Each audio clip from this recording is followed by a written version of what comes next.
तुम्हाला माहिती आहे का, सकाळच्या नाश्त्याला आपण नेहमीचे तेच पदार्थ खाऊन खरंच कंटाळतो. मग एक वेगळं वाटण करून त्यामध्ये मिक्स करून एक चटपटीत, झणझणीत आणि चमचमीत असा नाश्त्याचा पदार्थ बनवायचा का?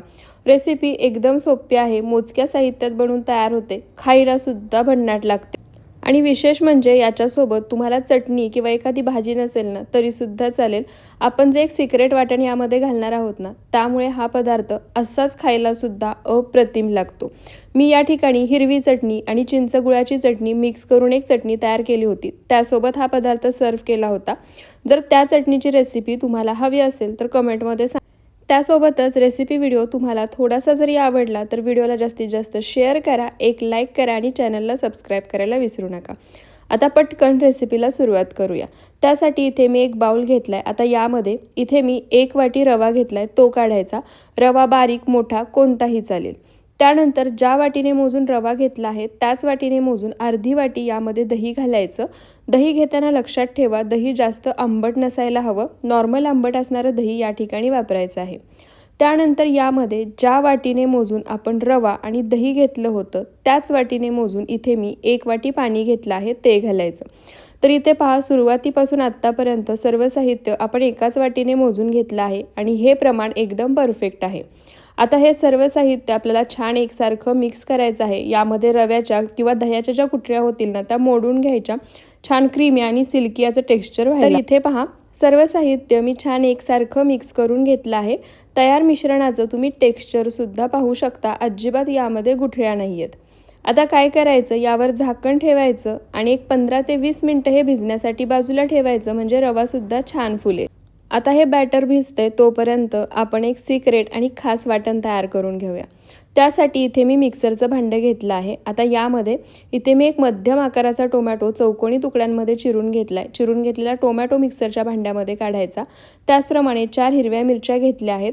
आपण बनवतोय तो पदार्थ तुम्हाला कसा तिखट हवा आहे, कमी किंवा जास्त, त्यानुसार हिरवी मिरचीचं प्रमाणसुद्धा तुम्ही कमी किंवा जास्त करू शकता. त्यानंतर 8 ते 9 लसणाच्या पाकळ्या, थोडंसं आलं आणि अर्धा चमचा जिरे घेतले आहेत. सर्व साहित्य मिक्सरच्या भांड्यामध्ये काढायचं. थेंबभरही पाणी न घालता थोडंसं जाडसर ठेवूनच हे सर्व आपल्याला मिक्सरला फिरवून वाटून घ्यायचं आहे. तर इथे पहा, सर्व साहित्य मी मिक्सरला फिरवून घेतलं आहे. थोडंसं जाडसर ठेवूनच वाटण तयार करून घेतले. वाटण तयार झालं आहे तोपर्यंत आपण जो रवा भिजत ठेवला होता तो सुद्धा छान भिजला आहे. आणि जे बॅटर आपण तयार करून घेतलं होतं ते तुम्ही पाहू शकता, रवा छान भिजल्यामुळे पहिल्यापेक्षा आणखी थोडंसं घट्टसर झालं आहे. आता यामध्ये ज्या वाटीने मोजून आपण सर्व साहित्य घेतलं होतं ना त्याच वाटीने आणखी एक अर्धी वाटी पाणी मी यामध्ये घालणार आहे. आणि पुन्हा या पाण्यामध्ये सर्व साहित्य आपल्याला एकसारखं मिक्स करून घ्यायचं आहे. बॅटरची कन्सिस्टन्सी कशी असायला हवी हे मी तुम्हाला पुढे दाखवेनच. तर इथे पहा, पाणी घातल्यानंतर सर्व साहित्य मी एकदा एकसारखं मिक्स करून घेतलं. आता यामध्ये राहिलेलं साहित्य घालायचं. त्यासाठी इथे मी एक मोठा कांदा बारीक चिरून घेतला आहे, तो घालायचा. भरपूर सारी बारीक चिरलेली कोथिंबीर घालायची. आणि आता त्यासोबतच जे वाटण आपण तयार करून घेतलं आहे ना ते वाटण घालायचं.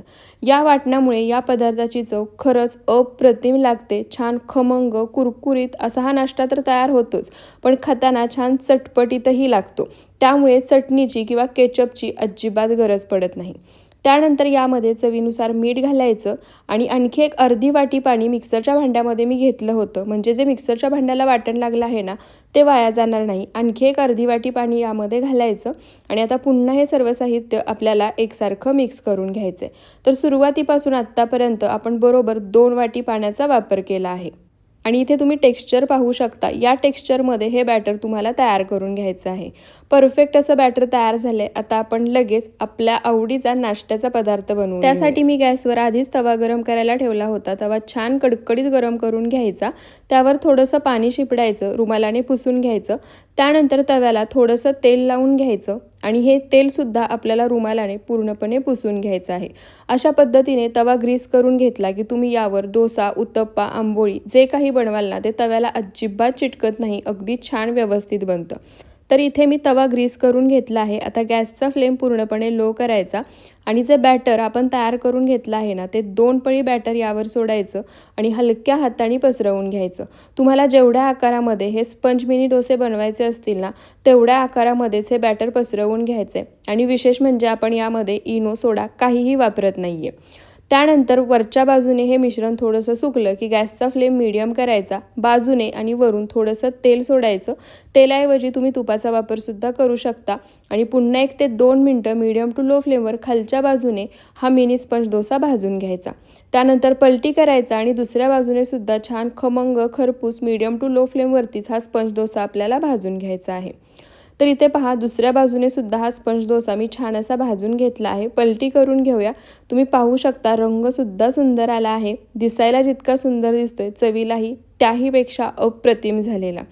आता हा मिनी डोसा आपल्याला एका जाळीवरती काढून घ्यायचा आहे, म्हणजे याला पाणी सुटणार नाही.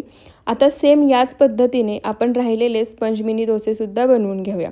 सुरुवातीला तवा आपण ग्रीस करून घेतला आहे, त्यामुळे इथून पुढे तव्याला तेल लावायचीही गरज पडत नाही. फक्त काय करायचं, बॅटर तव्यावर सोडताना गॅसचा फ्लेम पूर्णपणे लो करायचा. 2 पळी बॅटर तव्यावर सोडायचं, हलक्या हाताने पसरवून घ्यायचं. तुम्हाला जेवढा जाडसर आणि जेवढ्या आकाराचा हा स्पंज मिनी डोसा बनवायचा आहे, तेवढं जाडसर आणि तेवढ्या आकारामध्ये ठेवायचा. मीडियम टू लो फ्लेमवरती वरून पूर्ण सुकेपर्यंत भाजून घ्यायचा. थोडंसं तेल किंवा तूप सोडायचं. त्यानंतर खालून खरपूस भाजून झाला की पलटी करायचा आणि दुसऱ्या बाजूने सुद्धा छान खमंग खरपूस असा भाजून घ्यायचा. शक्यतो हा स्पंज मिनी डोसा भाजून घेताना गॅसचा फ्लेम मीडियम टू लोच ठेवा. तर आता याच पद्धतीने राहिलेल्या बॅटरचे सुद्धा स्पंज मिनी डोसे आपण बनवून घेऊयात आणि त्यानंतर तुम्हाला दाखवते. तर इथे पहा, एकदम वेगळ्या चवीचे आणि वेगळ्या प्रकारचे हे स्पंज मिनी डोसे बनवून तयार झाले आहेत. मी यासोबत बनवली होती चिंच आणि हिरव्या चटणीची मिक्स करून एक खास चटणी. जसं मी सुरुवातीला सांगितलं, याची रेसिपी हवी असेल तर कमेंट बॉक्समध्ये सांगा, नक्की शेअर करेन. आणि तुम्हीसुद्धा एकदा वेगळ्या चवीचा एक खास वाटण घालून बनवलेला हा स्पंज मिनी डोसा नक्की बनवून पहा. तुम्हाला तुमच्या घरात सर्वांना नक्की आवडेल. आणखी अशाच रेसिपीज पाहायच्या असतील ते सुद्धा सांगा, ते सुद्धा नक्की शेअर करेन. आणि तुम्हाला आजची रेसिपी थोडीशी जरी आवडली असेल तर व्हिडिओला जास्तीत जास्त शेअर करा, एक लाईक नक्की करा आणि चॅनलला सबस्क्राईब करायला विसरू नका. पुन्हा भेटूयात अशाच साध्या सोप्या नवनवीन रेसिपी व्हिडिओसोबत. व्हिडिओ शेवटपर्यंत पाहिल्याबद्दल खूप